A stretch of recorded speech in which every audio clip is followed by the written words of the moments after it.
Welcome to the Secret Sauce of Outsourcing podcast that's dedicated to making you better at outsourcing to the Philippines. This is episode 426, Increasing Your Chances of Finding a Great VA. So everybody wants to find a great VA.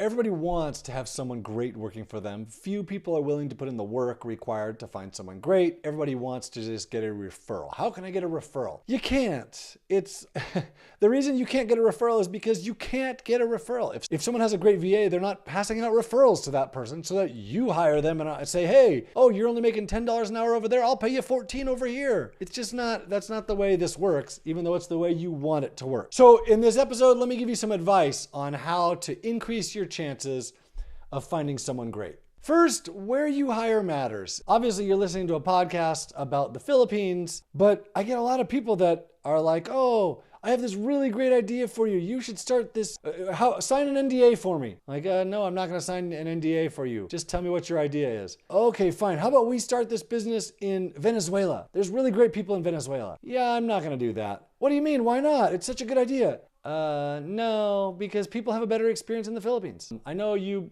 want someone that speaks Spanish, but there's not that many people that want someone that speaks Spanish, and the work ethic is just different in the Philippines versus other places. You definitely increase your chances of finding someone great by sticking with the Philippines. Not that you can't find someone great elsewhere, you definitely can. It's just a lot harder. So along those same lines, here's an email I got from Justin, and I'm gonna read this to you. So Justin says, I think you're doing a great thing with great people.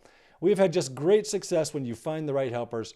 There are many things that help the dear, humble Filipino people fit the bill as just genuinely probably the world's best servers. I wish we could all be that humble. These are things that are probably inappropriate to say in public, but it's just abundantly obvious some people work harder. And it is cultural. We can't deny it.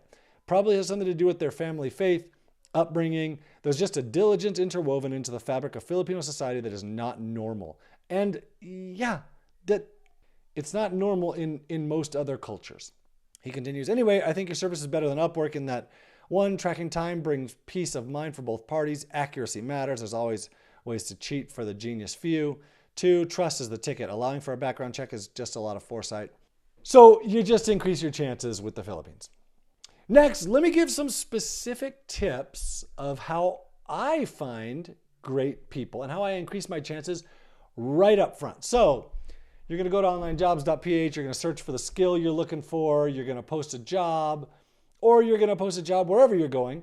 So at Onlinejobs, I do two things right up front that will almost guaranteed eliminate bad people and increase the number of good candidates that I get. So first, I'm going to require that they put a subject line of something specific when they apply. So in my job post description, I will say, hey, when you apply, make your subject line, great graphic designer dash your name here, whatever it is. That's what I always put that in. The next thing that I do, and I've talked about this before, is you significantly increase your chances of finding someone qualified when you require them to use a certain number of apply points. So I've talked about apply points before. When you require them to use 6 or 8 or 13 apply points, and I just put this in my job description. Hey, when you apply with this many job posts or this many apply points. And actually recently hired a programmer, and I made them do a programming equation. I made them solve a math equation with a programming specific operator in it that required them to come up with 25 mod 9 and give me the answer of 25 mod 9. Now, if you're not a programmer, you don't know what that means, but if you are, then you know, and I said use 25 mod 9 as the number of apply points when you apply. And a lot of people just used 1, or a lot of people just used 10, and neither of those were correct. Those that did apply correctly, I knew they knew what they were talking about. I knew that they were highly qualified, and I actually ended up hiring 2 of them, and they've both worked out really, really well. So these 2 things are require a specific subject line, and number 2, have them use a specific number of apply points. So now 2 more things towards increasing your chances of hiring a great VA. Number 1, go into this with the attitude of knowing you're hiring a person, not a skill. Very often we need someone that knows go high level or something specific, right? And so you want the best go high level expert. When the reality is you want someone that you can work with, someone who's diligent and hardworking and willing to show up every day. They can learn go high level. Like maybe that takes a week or a month, but the right personality goes so much farther towards hiring a great VA. So that's one. You're hiring a person, not a skill. Look for personality. In that same vein, number 2 is use DISC. The DISC personality test gives you a really good idea of what this person is going to be like after you hire them. Like what do they have a propensity towards? Are they really detail oriented? Are they really driven? Are they really social? The DISC personality test will give you a good idea of these things. Now, if you don't know how the DISC works, or you don't know how it works within your role, we recently created a blog post, I was so excited about this. Onlinejobs.ph/DISC, D-I-S-C, where we list a whole bunch of roles and the type of DISC personalities that you're looking for. So for example, for a salesperson, you're looking for someone with high D and probably high I as the secondary thing.